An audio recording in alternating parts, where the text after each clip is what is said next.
ऐतिहासिक दसरा मेळाव्यात वाजत गाजत या विचारांचं सोनं लुटायला या असं आवाहन करत दिवंगत शिवसेना प्रमुख बाळासाहेब ठाकरे आपल्या शिवसैनिकांना दरवर्षी मुंबईच्या शिवाजी पार्कवर आग्रहानं बोलवायचे। बाळासाहेबांच्या प्रेमापोटी अगदी विदर्भ मराठवाड्याच्या कानाकोपऱ्यापासून ते तळ कोकणातील छोट्या वाडीपर्यंतचा सामान्य शिवसैनिक घरचं सिंहोल्लंघन सोडून घरची चटणी भाकरी बांधून घेत शिवाजी पार्कवर जायचा। बाळासाहेब जे विचार द्यायचे ते एक मिशन समजून जीव तोडून काम करायचा। प्रसंगी त्याच्यावर 4-2 राजकीय गुन्हेही दाखल व्हायचे, पण पुढचं वर्षभर तो बाळासाहेबांच्या विचारांचा झेंडा कधी खाली पडू देत नव्हता। बाळासाहेबांच्या पश्चात मात्र या दसरा मेळाव्यात आरोपांचाच शिमगा होऊ लागलाय। गेल्या 2 वर्षात तर शिंदे सेना व उद्धव सेनेचे वेगवेगळे मेळावे होत आहेत। दोन्ही ठिकाणी बाळासाहेबांचंच नाव घेऊन सुरुवात होते, नंतर मात्र आम्ही कसा उठाव केला व त्यांनी कशी गद्दारी केली याचंच गुऱ्हाळ चालू राहतं। सामान्य शिवसैनिक या गुऱ्हाळाला कंटाळला आहे। नुकत्याच झालेल्या दोन्ही शिवसेनेच्या दसरा मेळाव्यात हेच गुऱ्हाळ ऐकायला मिळालं आणि आता आपण कोणता झेंडा हाती घ्यायचा या संभ्रमावस्थेत शिवसैनिक आल्या पावली घरी परतले। जाणून घेऊया या दोन्ही मेळाव्यातील महत्त्वाचे मुद्दे मिशन पॉलिटिक्स मधून। नमस्कार, मी समीक्षा। मुख्यमंत्री एकनाथ शिंदे यांनी सुरू केलेला तिसरा दसरा मेळावा यावेळी आझाद मैदानावर झाला। जमलेल्या माझ्या तमाम हिंदू बांधवांनो, भगिनींनो आणि मातांनो अशी बाळासाहेबांच्या स्टाईलनं शिंदेंनी आपल्या भाषणाची सुरुवात केली आणि लगेचच ते बाळासाहेबांचे पुत्र असलेल्या उद्धव ठाकरेंवर खचरले। हिंदू हृदय सम्राट बाळासाहेब ठाकरे जेव्हा भाषणाची सुरुवात करायचे तेव्हा सर्वांच्या अंगावर रोमांच उभा राहायचा। आता हिंदू म्हणून घ्यायलाही काही जणांची जीभ कचरू लागली आहे। बाळासाहेब ठाकरे या हिऱ्याच्या पोटी गारगोटी जन्माला आली। बाळासाहेबांच्या हिंदुत्वाचा वारसा सांगणारे आता पाकिस्तानची भाषा बोलू लागलेत, त्यामुळे MIM आणि ठाकरेंमध्ये फरक राहिलेला नाही अशा शब्दात शिंदे यांनी ठाकरे यांचा समाचार घेतला। मग बाळासाहेबांचे हिंदुत्वाचे विचार टिकवून ठेवण्यासाठी आम्ही कसा उठाव केला, बाळासाहेबांच्या शिवसैनिकाला कसं मुख्यमंत्री केलं, 2 वर्ष कसं सरकार चालवून दाखवलं, अशा त्या भाषणाची पुनरावृत्ती शिंदेंनी त्या मेळाव्यात केली। महाविकास आघाडी सत्तेत असताना प्रकल्पांना स्पीड ब्रेकर लावले, आम्ही उठाव केल्यानंतर हे सगळे स्पीड ब्रेकर उखडून काढले, त्या सरकारलाही उखडून टाकलं, अशा शब्दात शिंदेंनी पुन्हा एकदा आपल्या उठावाचं समर्थन केलं। मात्र ज्या आघाडी सरकारवर शिंदे स्पीड ब्रेकरचा आरोप लावत होते त्याच सरकारमध्ये 2.5 वर्ष स्वतः शिंदे कॅबिनेट मंत्री होते। त्यांच्याकडे असलेल्या खात्याकडेच पायाभूत सुविधांची कामं होती, मात्र शिंदे विसरून जातात। याबद्दल त्यांना प्रश्न विचारण्याचं धाडसही कुणी करत नाही, म्हणून शिंदेसारखे लोक पुन्हा त्या गोष्टी उगाळत राहतात आणि महाराष्ट्र मात्र नाईलाजानं हे सर्व ऐकत राहतोय। दसरा मेळाव्यातून महाराष्ट्राला नवीन व्हिजन देण्याचा प्रयत्न राज्याच्या प्रमुखांनी कधीही केला नाही, याची खंत तमाम महाराष्ट्राला वाटते। आता दुसरा मेळावा झाला तो उद्धव ठाकरे यांच्या शिवसेनेचा, तोही शिवाजी पार्कवरच। नेहमीप्रमाणे उद्धव यांनी आक्रमकपणे आपल्या भाषणाची सुरुवात करत शिंदे व भाजप यांचा समाचार घेतला।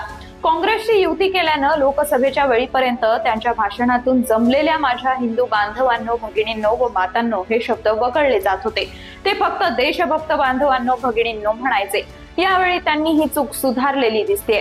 आपलं हिंदुत्व कसं अस्सल आहे हे दाखवण्याचा त्यांचा यातून प्रयत्न दिसून आला। आयुष्यात पहिल्यांदा मिळालेल्या मुख्यमंत्री पदावरून 2.5 वर्षातच कसं पायउतार व्हावं लागलं याची खंत ठाकरेंच्या बोलण्यातून जाणवत होती। म्हणूनच 2 महिन्यात पुन्हा आमचं सरकार येणार आहे तेव्हा कोणालाही सोडणार नाही अशा धमक्या ते जाहीरपणे सभेतून देत होते। उद्धव यांचा खरा राग भाजपवर आहे, कारण त्यांनी शिंदे फोडून ठाकरेंची खुर्ची खेचली, त्यामुळे भाजपवर विशेषतः या पक्षातील गुजरातच्या 2 नेत्यांवर ते सातत्यानं तोंड सुख घेत असतात। यंदाचा दसरा मेळावाही त्याला अपवाद नव्हता। मी जिवंत असेपर्यंत महाराष्ट्र मोदी शहा अदानींचा होऊ देणार नाही अशी घोषणाही त्यांनी करून टाकली। महायुती सरकारवर भ्रष्टाचाराचे आरोप करताना ठाकरेंनी मालवण येथील छत्रपती शिवाजी महाराजांचा पुतळा कोसळल्याच्या दुर्घटनेबद्दलही या सरकारला जबाबदार धरून त्यांचा समाचार घेतला। इतकंच नव्हे तर आम्हीच खरे शिवप्रेमी हे सिद्ध करण्यासाठी आपलं सरकार आल्यावर प्रत्येक जिल्ह्यात शिवाजी महाराजांचं मंदिर बांधणार असल्याची घोषणाही त्यांनी केली। एकूणच दोन्ही मेळाव्यात माझं हिंदुत्व खरं की तुझं हे सिद्ध करण्यासाठी स्पर्धा लागलेली दिसली। भाजपचे गोमूत्रधारी हिंदुत्व मान्य नसल्यामुळेच मी त्यांची साथ सोडली असं एकीकडे ठाकरे सांगतात, तर ज्या बाळासाहेबांनी प्रखर हिंदुत्वाचा विचार देऊन काँग्रेसची लढा दिला त्याच लोकांच्या मांडीवर सत्तेसाठी उद्धव जाऊन बसलेत असं शिंदे सांगतात। पण हे मुद्देही जनतेनं अनेकदा ऐकलेले आहेत, त्यामुळे त्यात ऐकणाऱ्यांना आता फारसं स्वारस्य राहिलेलं नाहीये। इतक्या दूरवरून आलेल्या कार्यकर्त्याचं काहीसं मनोरंजन व्हावं याची काळजी या दोन्ही नेत्यांनी आपल्या भाषणातून घेतल्याचं दिसलं। म्हणे हिंदुत्व आमचा श्वास, मराठी आमचा प्राण, पण त्यापुढे जाऊन अदानी आमची जान आणि आम्ही शेटजींचे श्वान असं म्हणायला हवं, अशी कोपरखळी उद्धव ठाकरेंनी शिंदेंना लगावली। अजित पवार यांच्या गुलाबी जॅकेटची खिल्ली उडवताना ठाकरे म्हणाले, कापसाच्या खोडाला खोडकिडा लागतो तर बोंडावर गुलाबी आळी पडते, तिला गुलाबी आळी म्हणतात। आता भाजपच्या झाडाला दाढीवाला खोडकिडा लागला असून बोंडालाही गुलाबी आळी लागली आहे, पण या आळीनं कधी जॅकेट घातल्याचं आम्ही ऐकलं नाही असा टोला ठाकरेंनी लगावला। संत्र्यावरती म्हणे तो एक डिंक्या रोग येतो। म्हटलं डिंक्या रोग म्हणजे काय? नाही, तो खोडावरती येतो किडा, खोडकिडा, आणि तो खोड पकडून टाकतो। आणि दुसरा गुलाबा आपला कापसावरती येतो, कापसाच्या बोंडावरती येते ती गुलाबी आळी। आता ती आळी जॅकेट घालते की नाही मला माहित नाही, पण तिला गुलाबी बोंड आळी असं म्हणतात। अमित शहाजी, तुमच्या भाजपच्या झाडाला दाढीवाला खोडकिडा लागलाय आणि तुमच्या बोंडावरती गुलाबी जॅकेटवाली आळी पडली, ती बघा। तर एकनाथ शिंदे यांनीही माझी दाढी यांना खुपते पण होती दाढी म्हणूनच उद्ध्वस्त केली आघाडी अशी आठवले स्टाईल कविता सादर करत उपस्थितांचं मनोरंजन केलं। माझी दाढी त्यांना खुपते आहे, सारखं दाढीवर बोलताय, माझी दाढी खुपते।